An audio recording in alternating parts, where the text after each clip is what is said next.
Hello everyone, कैसे हैं आप लोग। आज की क्लास में हम फिर से पढ़ने वाले हैं क्लास 12 इकोनॉमिक्स का इंडियन इकोनॉमिक डेवलपमेंट बुक से chapter number 3 LPG liberalisation, privatisation and globalisation and appraisal. ठीक है, ये जो रिफॉर्म हुआ था वो 1991 में इंट्रोड्यूस हुआ था। तो देखते हैं इसके ऊपर क्या क्या इंपॉर्टेंट क्वेश्चन बन सकता है। तो ये क्विक रिविजन होगा, चलिए स्टार्ट करते हैं। क्वेश्चन नंबर 1 आप देख पा रहे हैं, वर्ल्ड ट्रेड ऑर्गेनाइजेशन जिसको WTO बोलते हैं वॉज इस्टेब्लिश इन 1995। एक क्वेश्चन तो यहीं पे बन जाएगा। ठीक है, आपसे ये पूछ लेंगे कि ये कब इस्टेब्लिश हुआ था। As a successor to organisation dash, मतलब ये किसको रिप्लेस करके ये आया हुआ है। तो ये GATT को रिप्लेस करके आया हुआ है, ये बात याद रखिएगा। GATT मतलब general agreement on trade and tariff. आप ये देख रहे हैं क्योंकि आप law as a career pursue करने का डिसीजन बना लिए हैं। तो कॉन्ग्रेचुलेसन्स, आपने फर्स्ट स्टेप कंप्लीट कर लिया है। सेकंड स्टेप में मूव करने से पहले आप खुद से ये सब क्वेश्चंस पूछिए कि इंडिया में कौन से इंट्रेंस एग्ज़ाम्स होते हैं लॉ के लिए, कौन से कॉलेजेस बेस्ट है लॉ के लिए, और इन लॉ इंट्रेंस एग्ज़ाम्स में किस किस टाइप के सब्जेक्ट पूछे जाते हैं। क्या ये सभी लॉ इंट्रेंस एग्ज़ाम्स सिमिलर है इन टर्म्स ऑफ सिलेबस, और ये लॉ इंट्रेंस एग्ज़ाम्स में मोस्ट इंपॉर्टेंट सब्जेक्ट्स क्या है और इनको प्रिपेयर कैसे करेंगे, मोस्ट इंपॉर्टेंट रिसोर्सेज क्या रहेंगे इस लॉ इंट्रेंस प्रिपरेशन के लिए, और इन सब एग्ज़ाम्स का पैटर्न क्या रहेगा। ठीक है, तो इन सभी सारे सवालों का जवाब और भी ऐसे कई सारे सवालों का जवाब आपको मिलेगा Unacademy master class for law entrance exam में।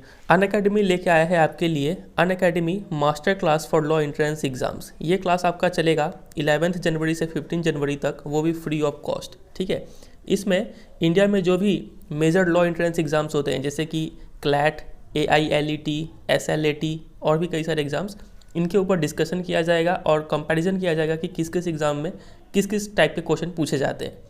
ये मास्टर क्लास आपके लिए इसलिए भी इम्पॉर्टेंट है क्योंकि यहाँ के जो टॉप एडुकेटर्स हैं उन्होंने काफ़ी रिसर्च करके और अपने कई सालों के एक्सपीरियंस के साथ ये नॉलेज आपके साथ शेयर कर रहे होंगे वहाँ पे। ठीक है, तो ये नॉलेज आपको फ्री में दिया जा रहा है क्लासेस के बीच में, तो आप ज़रूर इसका फ़ायदा उठाएं।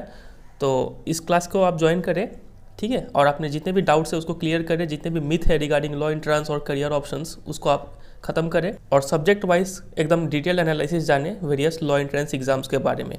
ठीक है, तो डिस्क्रिप्शन में लिंक दिया हुआ है, आप जाके जरूर इस क्लास को ज्वाइन करें। और जब भी आप अनअकैडमी में कोई भी सब्सक्रिप्शन ले तो ये कोड ज़रूर यूज़ कर दीजिएगा BK10, इससे आपको फ्लैट 10% का डिस्काउंट मिल जाएगा। साथ ही साथ आप यहाँ पे ये भी प्रिपेयर कर लीजिए कि WTO के 4 फंक्शन क्या क्या है। सबसे पहला फंक्शन का बात करें तो इसका काम है establish a rule based trading regime. ठीक है,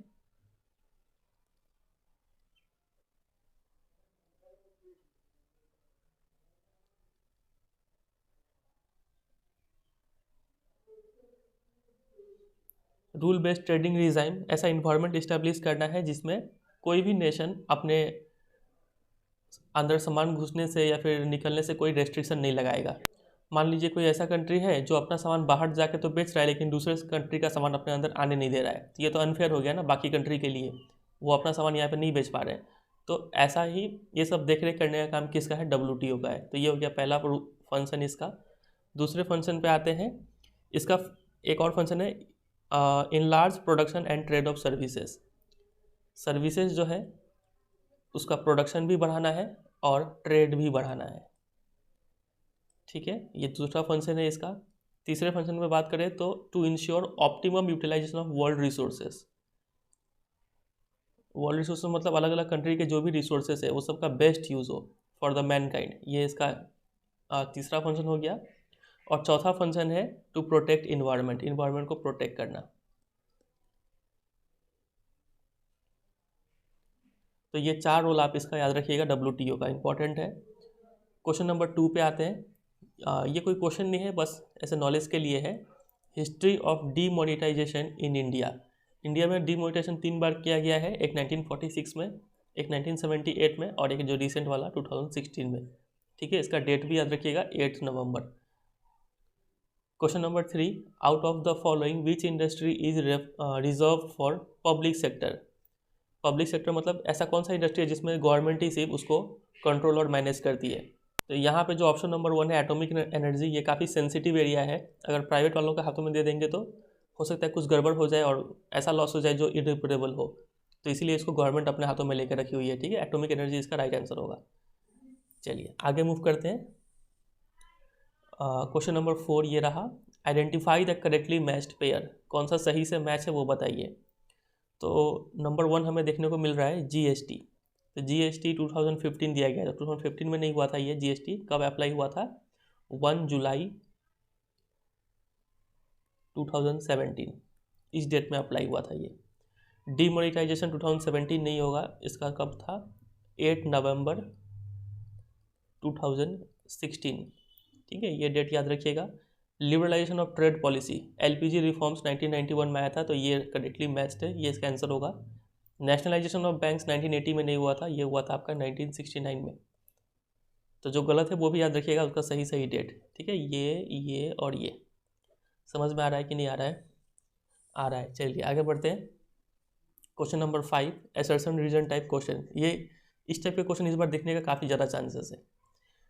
देखिए असर्शन क्या दिया हुआ है, मतलब statement, liberalisation improved the quality and growth of the Indian economy and gave more liberty to the private sector. Liberalisation का मतलब ही क्या था कि जितने भी रेस्ट्रिक्शंस है, उस restrictions in terms of tariff, non tariff barrier या फिर लाइसेंस, इंडस्ट्री खोलने के लिए लाइसेंस लो, सरकार से परमिशन लो, जितने भी रेस्ट्रिक्शंस थे, कोई यहाँ पे इन्वेस्टमेंट नहीं कर सकता है, कोई ये प्रोडक्ट प्रोड्यूस नहीं कर सकता है, कई टाइप के रेस्ट्रिक्शन लगाए गए थे, तो वो सब रेस्ट्रिक्शन को हटाना, ठीक है, इन सब रेस्ट्रिक्शन को हटाना लिबरलाइजेशन कहलाता है। और प्लस इकोनॉमी को ओपन अप करना, मतलब इकोनॉमी के जो डिफरेंट सेक्टर्स है, फाइनेंशियल सेक्टर, इन्वेस्टमेंट सेक्टर्स, ठीक है, इंडस्ट्रियल सेक्टर, ये सब सेक्टर को क्या करना? ओपन करना, यही कहलाता है लिबरलाइजेशन। तो लिबरलाइजेशन जब 1991 में हुआ, तब इससे जो इंडियन इकोनॉमी का ग्रोथ भी बढ़ गया और क्वालिटी भी बढ़ गया और ज़्यादा लिबर्टी मिल गया प्राइवेट सेक्टर को, ठीक है। तो यहाँ पे असर्शन तो चलिए राइट स्टेटमेंट है। देखते हैं रीज़न, कैसे ये लिबरलाइजेशन हेल्प किया। तो the policy removed all unnecessary controls, जो बेकार के रेस्ट्रिक्शंस लगा रखे थे वो सब हटा दिया इस पॉलिसी ने। रेस्ट्रिक्शन भी हटा दिए imposed by the government, like quota, licence, ये सब हटा दिया इस पॉलिसी ने। पॉलिसी मतलब लिबरलाइजेशन ने, ठीक है। तो इसी वजह से इसका क्वालिटी और ग्रोथ इंक्रीज हो गया। तो असर्शन भी राइट है, रीज़न भी सही है, तो इसका ऑप्शन नंबर ए हो जाएगा right answer. Both assertion and reason are true and reason are is the correct explanation of assertion A. समझ में आ गया? चलिए अब यहाँ पे लिबरलाइजेशन से रिलेटेड कुछ बातें आपको पता होना चाहिए। अभी हम बोल रहे हैं कि रेस्ट्रिक्शंस हटा दिया, तो स्पेसिफिकली क्वेश्चन पूछते हैं आपसे कि बताइए इंडस्ट्रियल सेक्टर में कौन से रेस्ट्रिक्शंस हटाए गए।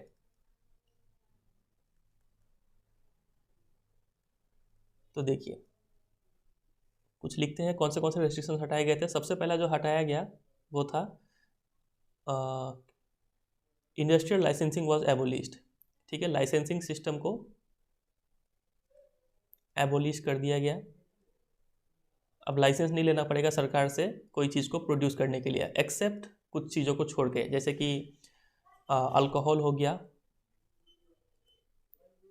सिगरेट्स हो गया,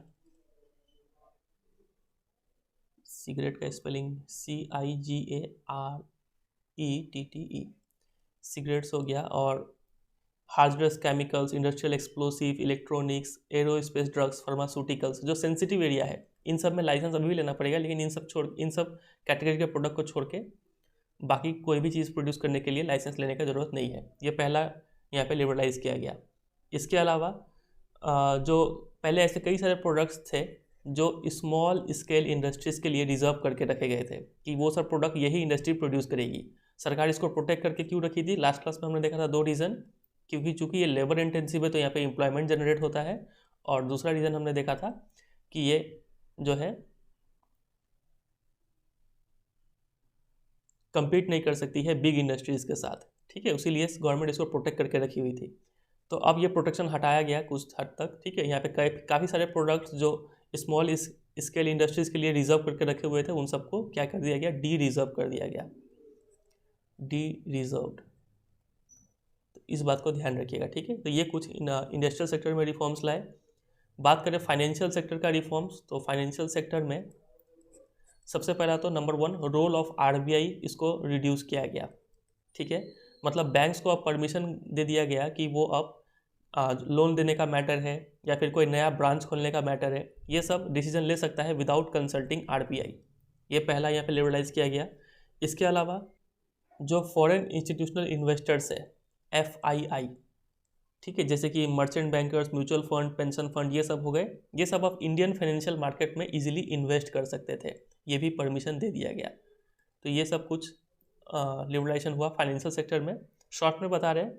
और बात करें टैक्स रिफॉर्म्स, टैक्स के सेक्टर में क्या क्या रिफॉर्म्स लाया गया, तो जहाँ तक डायरेक्ट टैक्स का बात है, डायरेक्ट टैक्स में दो आता है, एक होता है इनकम टैक्स, एक होता है कॉरपोरेशन टैक्स, ठीक है।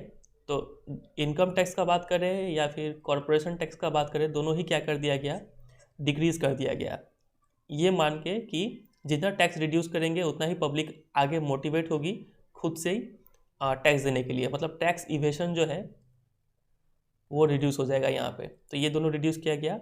और जहाँ तक बात करें इनडायरेक्ट टैक्स में क्या रिफॉर्म लाया गया, तो देखिए यहाँ पे प्रोसेस को सिंप्लीफाई किया गया। प्रोसेस को सिंप्लीफाई करने के लिए जैसे कि एक नया इनडायरेक्ट टैक्स आया है GST, ये लाया गया, ठीक है। इससे क्या हो गया, प्रोसेस काफ़ी सिंप्लीफाई हो गया। तो ये कुछ रिफॉर्म्स है टैक्स सेक्टर में। अब बात करते हैं फॉरेन एक्सचेंज रिफॉर्म्स क्या क्या लाया गया। तो देखिए फॉरेन एक्सचेंज रिफॉर्म में दो रिफॉर्म्स लाए गए। पहला तो रिफॉर्म ये है कि रूपी को डीवैल्यूएशन किया गया। डीवैल्यूएशन करने से क्या हुआ, जितने भी बाहर के फॉरेन एक्सचेंज थे, मतलब डॉलर्स थे, वो काफ़ी कंट्री में उनका इनफ्लो इंक्रीज हो गया, ठीक है, ये पहला रिफॉर्म। और नंबर 2, जो फॉरेन एक्सचेंज रेट होता है, foreign exchange rate, foreign exchange rate मतलब $1 कितने रुपए के बराबर है, ठीक है। ये एक्सचेंज रेट अब पहले सरकार डिटरमाइन करती थी, गवर्नमेंट फिक्स करती थी कि $1 कितने के बराबर होगा, अब ये फ्रीली डिटरमाइंड होगा। फ्रीली डिटरमाइंड बोलने का मतलब डिमांड और सप्लाई के हेल्प से ये एक्सचेंज रेट डिटरमाइन होगा। तो ये यहाँ पे रिफॉर्म लाया गया। इसके अलावा ट्रेड एंड इन्वेस्टमेंट सेक्टर में भी कुछ रिफॉर्म लाया गया। ट्रेड में जितने भी आपके ये थे टैरिफ और नॉन टैरिफ बैरियर, वो सब हटाए गए। क्वांटिटेटिव रेस्ट्रिक्शंस हटाए गए। और क्या हटाया गया, एक्सपोर्ट ड्यूटी था वो हटाया गया। एक्सपोर्ट ड्यूटी हटाने का मतलब समझते हैं, मतलब कोई इंडस्ट्री अगर कंट्री के बाहर सामान भेज रही है तो उस पर जो भी टैक्स लगता था, जिस वजह से ये सामान महंगा हो जाता था, उस टैक्स को हटाया गया। मतलब अब ये सामान थोड़ा सस्ते दर में दूसरे कंट्री में बिकेगा, मतलब इसका इंटरनेशनल कम्पिटिटिवनेस वो इंक्रीज हो जाएगा, ठीक है। इसके अलावा इंपोर्ट लाइसेंसिंग वो हटाया गया, मतलब बाहर से कोई सामान मंगवाने के लिए सरकार से लाइसेंस लेना पड़ता था, तो ये सिस्टम को हटाया गया। वही एक्सेप्ट कुछ प्रोडक्ट को छोड़ के, जैसे कि हार्जनस एंड इन्वायरमेंटली सेंसिटिव इंडस्ट्री को छोड़ के, बाकी सब में इंपोर्ट लाइसेंसिंग हटाया गया। तो ये सब कुछ रिफॉर्म्स है जो ब्रीफ में बताया आपको, इसको ध्यान रखिएगा। चलिए आगे मूव करते हैं क्वेश्चन नंबर 6 पे। Discuss the factors which necessitated economic reforms in India during 1990s। किस किस वजह से इकोनॉमिक रिफॉर्म्स लाना पड़ा। इकोनॉमिक रिफॉर्म्स मतलब वही LPG। तो देखिए बहुत सारा रीज़न है। पहला रीज़न तो ये होगा कि steep fall in foreign exchange reserve. हमारे पास जो डॉलर था वो काफ़ी कम गया था। क्यों? क्योंकि हम लोग ज़्यादा इंपोर्ट कर रहे थे और एक्सपोर्ट कम कर रहे थे, और इतना कम गया था कि हम लोग 2 हफ्ते से ज़्यादा सर्वाइव नहीं कर पाएंगे, ठीक है। मतलब फॉरेन एक्सचेंज रिजर्व काफ़ी कम गया था। तो बाहर से तेल मंगाना हो गया और भी कोई सामान मंगाना हो गया, तो वो इनसफिशिएंट हो रहा था उसके लिए। दूसरा रीज़न होगा कि unfavourable balance of payment. Balance of payment क्या है? एक सिस्टमेटिक रिकॉर्ड है of export earning and import payment during a particular year. एक साल के अंदर आप कितना एक्सपोर्ट कर रहे हैं और कितना इंपोर्ट कर रहे हैं, इसका लेखा जोखा को बोलते हैं बैलेंस ऑफ पेमेंट। तो यहाँ पे बैलेंस ऑफ पेमेंट क्या हो गया था? अनफेवरेबल हो गया था। अनफेवरेबल मतलब इंपोर्ट ज़्यादा हो गया था और एक्सपोर्ट कम। ज़्यादा हम लोग खरीद रहे थे, बेच कम रहे थे, तो इस वजह से कंट्री पे काफ़ी दबाव पड़ गया।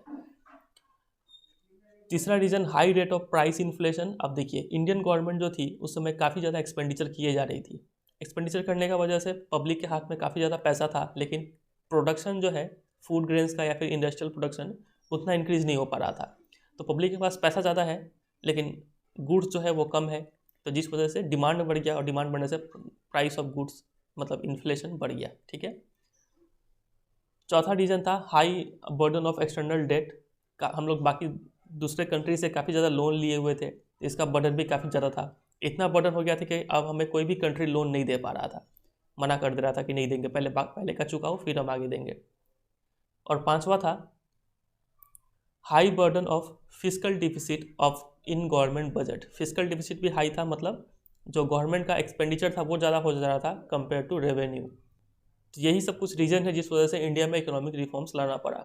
इंडिया के पास बहुत पैसा कम गया था, और जब इंडिया लोन लेने के लिए इंटरनेशनल मॉनिटरी फंड IMF और वर्ल्ड बैंक के पास गया, तो वो लोगों ने कंडीशन रख दिया कि आप LPG लेके आओ अपने कंट्री में, अपने कंट्री को खोलो थोड़ा, तभी हम तुम्हें लोन देंगे। तो हमें मजबूरन इकोनॉमिक रिफॉर्म्स लाना पड़ा। ठीक है, चलिए क्वेश्चन नंबर 7 आते हैं। What do you mean by economic reforms? Economic reforms होता क्या है? इकोनॉमिक रिफॉर्म्स का और एक नाम है न्यू इकोनॉमिक पॉलिसी, NEP। ये रेफर करता है वेरियस पॉलिसी मेजर्स को या फिर चेंजेस को जो इंट्रोड्यूस किए गए थे 1991 में। ये सब पॉलिसीज़ को हम लोग दो कैटेगरी में डिवाइड कर सकते हैं। पहला है स्टेबलाइजेशन मेजर्स, मतलब ये शॉर्ट टर्म पॉलिसी थे जिसका मकसद था to correct weakness in balance of payment, याद है बैलेंस ऑफ पेमेंट अभी बताए थे, और इन्फ्लेशन कंट्रोल करना। ठीक है, जो शॉर्ट टर्म पॉलिसी थे उनका ये दो एम था, इन दोनों को ठीक करना, बैलेंस ऑफ पेमेंट और इन्फ्लेशन को। और जो लॉन्ग टर्म मेजर्स थे जिसको स्ट्रक्चरल रिफॉर्म मेजर्स कहते हैं, इसमें इसका एम था improving the efficiency of the economy and increasing its international competitiveness. ठीक है, अब दूसरा वाला जो था स्ट्रक्चरल रिफॉर्म्स, उसके अंदर 3 चीज़ आते हैं। पहला, introduction of free of control economy. ठीक है, मतलब इकोनॉमी में जितना रेस्ट्रिक्शंस कम हो, मतलब लिबरलाइजेशन, ये लाया गया इसके अंदर। दूसरा, a shift from public to private sector, मतलब यहाँ पे प्राइवेटाइजेशन लाया गया। और तीसरा, free entry to foreign private investment, मतलब फॉरेन डायरेक्ट इन्वेस्टमेंट इंडिया में होने लगा। ठीक है, FDI, तो इसको बोलते हैं ग्लोबलाइजेशन। तो ये 3 चीज़ यहाँ पे हुआ। तो ये रहा the basic pillars of new economic policy are liberalisation, privatisation and globalisation, जिसको LPG बोलते हैं। तो यही सब चीज़ों को मिला के हम लोग बोलते हैं इकोनॉमिक रिफॉर्म्स,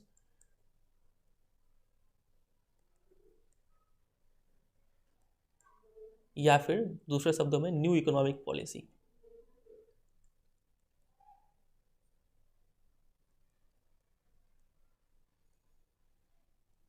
चलिए आगे मूव करते हैं क्वेश्चन नंबर 8 पे। डिफाइन करना है 2 टर्म्स को, एक है डिसइन्वेस्टमेंट और एक है आउटसोर्सिंग। डिसइन्वेस्टमेंट मतलब privatisation of public sector enterprises यानी PSEs by selling of a part या फिर whole of the equity to the general public. ठीक है, और any private sector player is known as disinvestment. किसी भी सरकारी कंपनी का कुछ पार्ट या फिर पूरा का पूरा सरकारी कंपनी ही बेच देना किसी प्राइवेट बॉडी के हाथ में या फिर जनरल पब्लिक के हाथ में, क्या कहलाता है? डिसइन्वेस्टमेंट कहलाता है। डिसइन्वेस्टमेंट करते क्यों है? क्योंकि ये जो PSE था इसको बेचने का नौबत क्यों आ गया? क्योंकि ये काफ़ी लॉस कर रहा था गवर्नमेंट के लिए और इस काफ़ी इनएफिशिएंट था।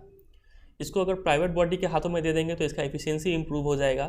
ठीक है, और एक एडवांटेज ये भी है कि जब गवर्नमेंट इसको बेचेगी तो जो भी पैसा आएगा हाथ में, ठीक है, उस पैसे से जो बाकी PSEs है उसका फंक्शन को हम लोग परफॉर्मेंस को इम्प्रूव कर सकेंगे। ठीक है, ये मकसद होता है डिसइन्वेस्टमेंट करने का। दूसरा है आउटसोर्सिंग को डिफाइन करना है। आउटसोर्सिंग मतलब अपना काम किसी और से करवा लेना। Hiring of regular service from external sources, मतलब आप काम करवा रहे हैं बाहर के सोर्सों से। ये बाहर का सोर्स का मतलब क्या है? मतलब फॉरेन कंट्रीज से। ठीक है, which was previously done internally, वो काम जो पहले आपके कंट्री के अंदर हो रहा था वो काम अब दूसरे कंट्री के एम्प्लॉय से आप करा रहे हैं, इसी को कहा जाता है आउटसोर्सिंग। ठीक है, फॉर एग्जांपल मान लीजिए यहाँ पे USA है, यहाँ पे कोई MNC है और यहाँ पे इसको कोई काम करवाना है, तो वो काम इसको क्या कर देगा? इंडिया के किसी एक एम्प्लॉय को दे देगा। तो यहाँ पे हम बोलेंगे कि इस MNC ने क्या करवा लिया? आउटसोर्सिंग करवा लिया। ठीक है, अब आउटसोर्सिंग के लिए देखिए यहाँ पे क्वेश्चन बन जाता है, आउटसोर्सिंग के लिए इंडिया काफ़ी फेमस है। क्यों? क्योंकि इंडिया में 2 चीज़ें अवेलेबल है। Number 1, workforce at low wage rate,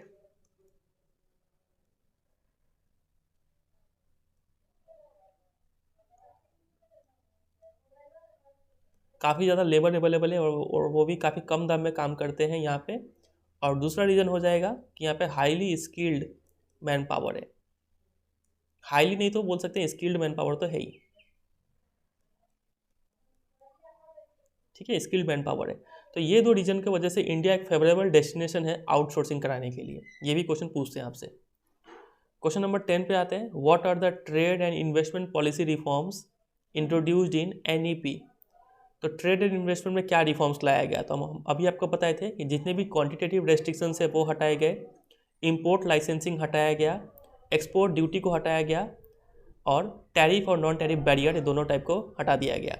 इसी तरीके से इस क्वेश्चन में आपसे यहाँ पे फाइनेंशियल सेक्टर पूछ सकते थे या फिर टैक्स रिफॉर्म्स पूछ सकते थे, ठीक है, इंडस्ट्रियल सेक्टर में क्या रिफॉर्म्स लाया गया वो पूछ सकते थे। तो जो जो हम पॉइंट आपको आगे बताए थे वो सब आपको यहाँ पे लिखना पड़ेगा। चलिए आगे मूव करते हैं क्वेश्चन नंबर 11 पे। ये भी काफ़ी इंपॉर्टेंट क्वेश्चन है इस बार के लिए। आपको स्ट्रेटेजिक सेल और माइनॉरिटी सेल में डिफरेंस बताना है। तो काफ़ी इजी है ये। स्ट्रेटेजिक सेल मतलब इसमें क्या होता है, सेल ऑफ मिनिमम 51%, मतलब आधे से ज़्यादा आप सेल कर दीजिए, ठीक है, किसी भी पब्लिक सेक्टर यूनिट का टू द प्राइवेट सेक्टर, समझ गए। और माइनॉरिटी सेल जैसा कि नाम से समझ में आ रहा है, इसमें आप आधे से कम, involve sale of less than 49% stake of a PSU to the private sector, समझ गए। इसमें आधे से ज़्यादा बिक्री कर देते हैं और इसमें आधे से कम। दूसरा होगा कि चूंकि हम इसमें आधा से ज़्यादा बिक्री कर दे रहे हैं तो कंट्रोल एंड मैनेजमेंट जो है वो ट्रांसफ़र हो जाता है प्राइवेट बॉडी के हाथों में, और यहाँ पे कंट्रोल और मैनेजमेंट ट्रांसफ़र नहीं होता है, ठीक है। क्वेश्चन नंबर 12 पे आते हैं। Why has the industrial sector performed poorly in the reform period. अब देखिए, रिफॉर्म होने का बाद अब जब हम उसका एनालिसिस करेंगे तो हमें पता चलेगा कि इंडस्ट्रियल सेक्टर उतना अच्छा परफॉर्म नहीं कर पाया। क्यों नहीं कर पाया? क्योंकि नंबर 1 देखिए, decreasing demand of industrial products due to various reasons such as cheap imports, inadequate investment in infrastructure etc. तो जो इंडियन इंडस्ट्री के प्रोडक्ट्स थे उन सब का डिमांड घट गया। क्यों? क्योंकि जब हम कंट्री को ओपन अप कर दिए तो बाहर से सामान आने लगा, तो बाहर के सामान के मुकाबले इंडियन का सामान कम्पीट नहीं कर पाया, ठीक है।